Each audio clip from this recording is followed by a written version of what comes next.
So now let's start with the topic acidification of urine. Starting with the basic, an acid is a substance that donates H plus ion, and a base is a substance that accepts H plus ions.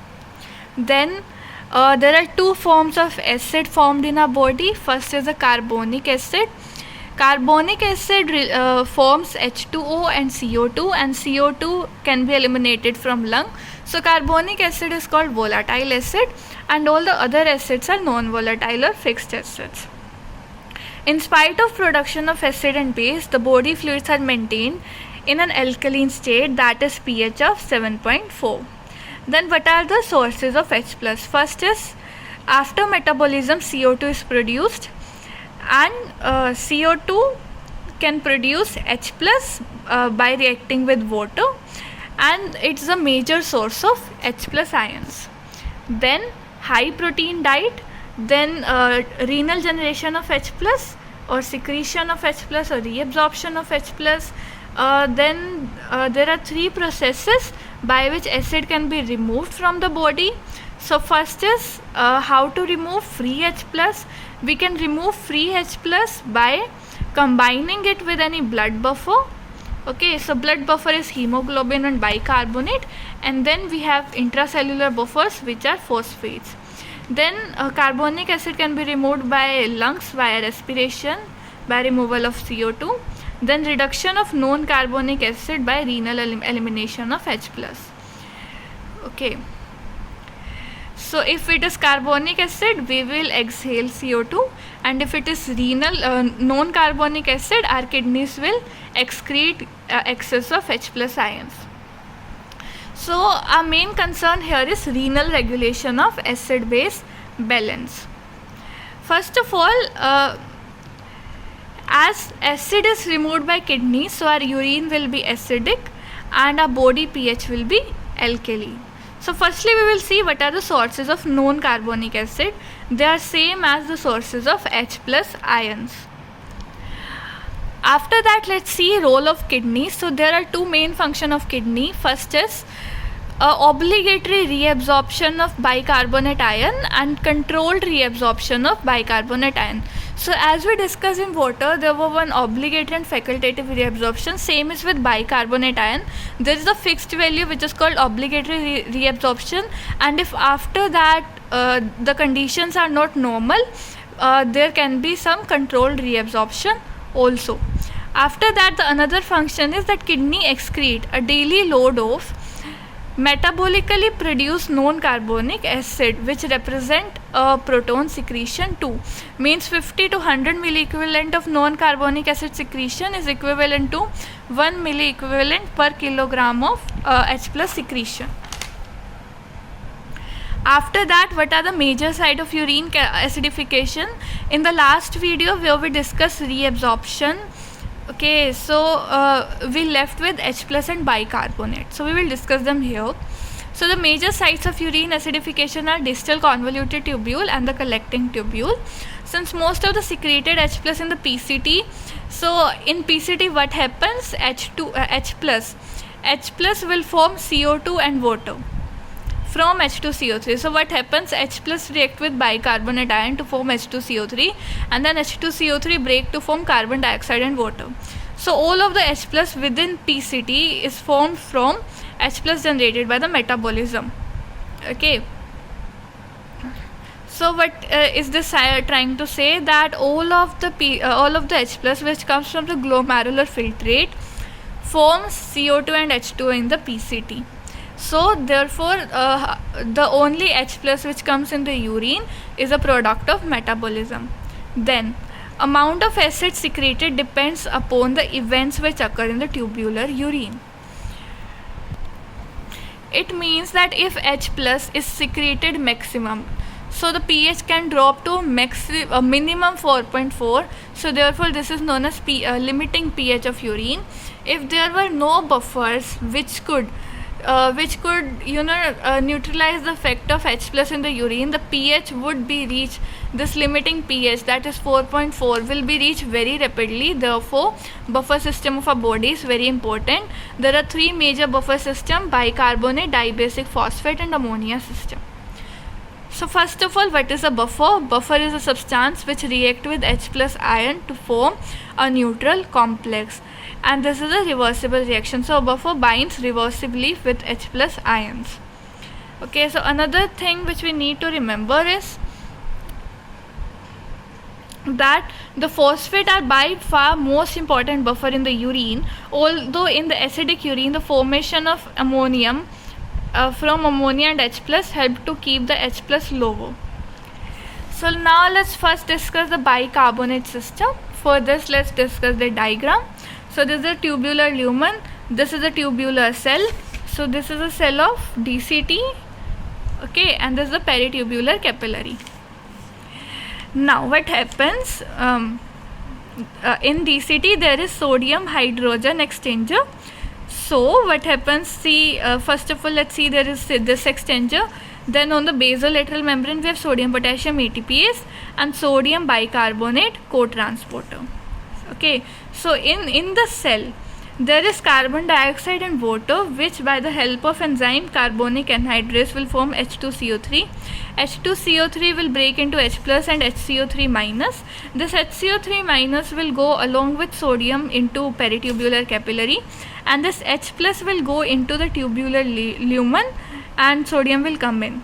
So this H plus when go in the tubular lumen will combine with HPO4 2 minus to form sodium and and phosphate, or mono basic phosphate ion and sodium, they both combine to form a complex.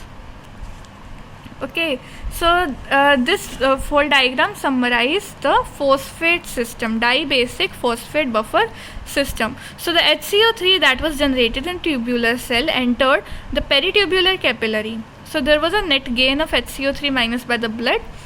So it wasn't just a replacement, it was a gain of HCO3 minus by the blood. So what does this say? That bicarbonate is the most important extracellular buffer and dibasic phosphate is the most important intracellular buffer, right? In the bicarbonate system, so let's do this. Firstly, it's written that concentration of bicarbonate in the plasma and the glomerular filtrate is 24 and of the phosphate is 1.5, which is very less. And the majority of the secreted H plus in the PCT, as we discussed earlier, will react with HCO3 minus to form CO2 and H2O. And the CO2 which is formed in the lumen returns to will again react with H2O to form H plus. So therefore in the PCT there will be no net secretion of H plus, because firstly H plus forms and then it also dissociates. So since most of the secreted pH is removed from the tubule, the pH of the tubular fluid is changed very little, okay, and the H plus secreted in the excess are excreted in urine as titrable acid. So what does this mean? We will discuss titrable acid further in this chapter. Another was dibasic phosphate system, which we discussed in this diagram. Okay, so here also a term titrable acid came, which we'll discuss in the next page. Then it's the ammonia system. So let's discuss ammonia system. This is a tubular lumen, this is a tubular cell, and this is a peritubular capillary. So what happens? Same reaction happens. So what is the difference here? The difference is that here H plus is secreted and NH3 plus by diffusion goes in the tubular lumen, and here this H plus will combine with NH3 to form NH4 plus, and there will be some anion in the tubular lumen, A minus, so it will combine with A minus and form a compound ANH4. So now the next thing which we need to understand is titrable acidity. What does this mean? That in PCT we saw that H plus which was secreted into the lumen, it reacted with HCO3 minus. So it formed H2O and CO2. Okay, now the CO2 again formed H plus, so there was not net secretion of H plus. So whereas the H plus which was secreted, it reacts with non-bicarbonate buffer.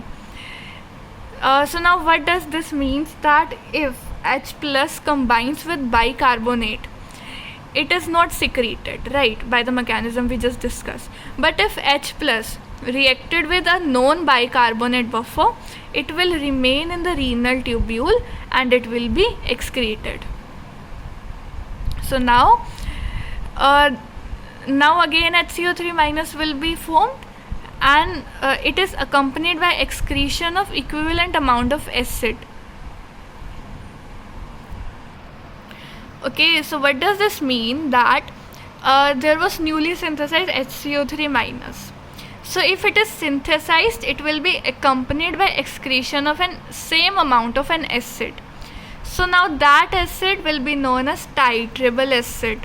So therefore each H plus that will react with any organic anions other than bicarbonate will contribute to the titrable acidity. So what is titrable acidity? It is amount of alkali that must be added to the urine to return it pH to 7.4. So what does this mean? That any H plus which react with HCO3 minus will not be secreted, so it will not affect the pH, but H plus will be secreted only when it combines with any other anion other than HCO3 minus. Okay, so that H plus forms titrable acidity. So how to calculate the titrable acidity?